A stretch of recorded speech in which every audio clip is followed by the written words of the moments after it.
How to add highlights on Instagram without posting on your story from the gallery. First, you need to open the Instagram application and then click on this profile icon. After that, you will see these three lines. In the top right corner, you will see these. You need to click on them, then scroll down and select hide story and leave. You need to click on this.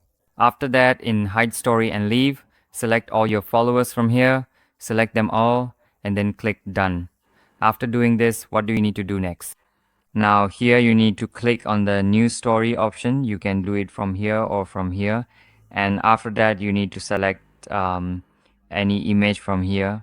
For example, I will select this picture. After that, you need to I won't select this one. Let me show you by selecting it here.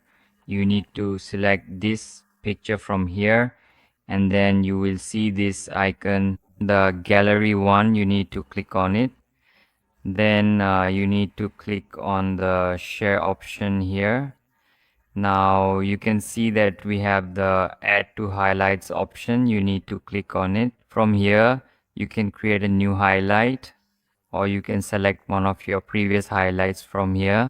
When you click done here, this story will be added to your highlight, and none of your followers will get a notification. They won't know about it. In this way, once your highlight is complete and added, you need to go back to your settings, and from there deselect all the followers you had selected earlier. So this is how you can add a highlight on Instagram without posting it to your story.